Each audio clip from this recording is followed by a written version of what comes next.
మన ఆత్మ గౌరవ ప్రతీక మన మూవన్న జెండా. కాబట్టి దీన్ని ప్రతి ఇంటి మీద ఎగిరాల్సిన బాధ్యత ప్రతి భారతీయుడి మీద ఉంది. వాళ్ళ మహనీయుల త్యాగాలను స్మరించుకోవాల్సిన అవసరం ఉంది. వాళ్ళ త్యాగాలను తెరమరుగు కాకుండా చూడాల్సిన బాధ్యత ఉంది. ఇన్ని సంవత్సరాలు ఈ దేశాన్ని పాలించినటువంటి కాంగ్రెస్ పార్టీ, బాబాసాహెబ్ అంబేద్కర్ గారు ఒక గొప్ప మనసుతో, ఒక గొప్ప ఆలోచనతో, మహోన్నతంగా ఒక గొప్ప రాజ్యాంగాన్ని అందించినటువంటి మహనీయుడు బాబాసాహెబ్ అంబేద్కర్ గారు.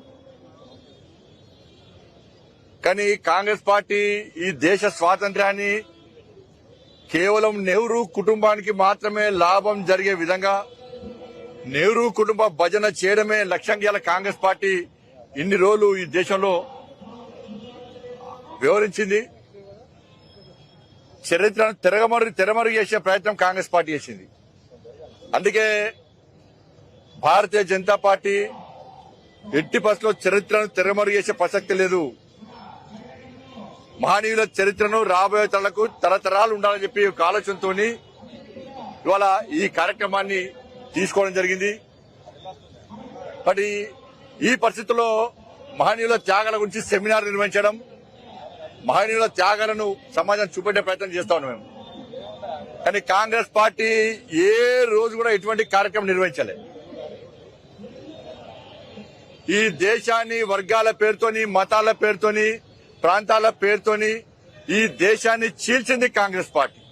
మైనార్టీ సంతుష్టీకరణ విధానం అవలంబిస్తూ చీల్చింది కాంగ్రెస్ పార్టీ. నెహ్రూ యొక్క అరాచకం వల్ల, నెహ్రూ యొక్క అనాలోచిత విధానాల వల్ల లక్షలాది మంది ఆ రోజు ప్రాణత్యాగం చేశారు. కోట్లాది మంది నిరాశ్రులయ్యారు. దానికి కారణం నెహ్రూ యొక్క అనాలోచిత విధానాలు. కానీ బాబాసాహెబ్ అంబేద్కర్ స్ఫూర్తిగా తీసుకుని ఈ దేశంలో నరేంద్ర మోడీ గారి పాలన కొనసాగుతున్నది. దానికి నిలువెత్తు నిదర్శనం 370 ఆర్టికల్ రద్దు.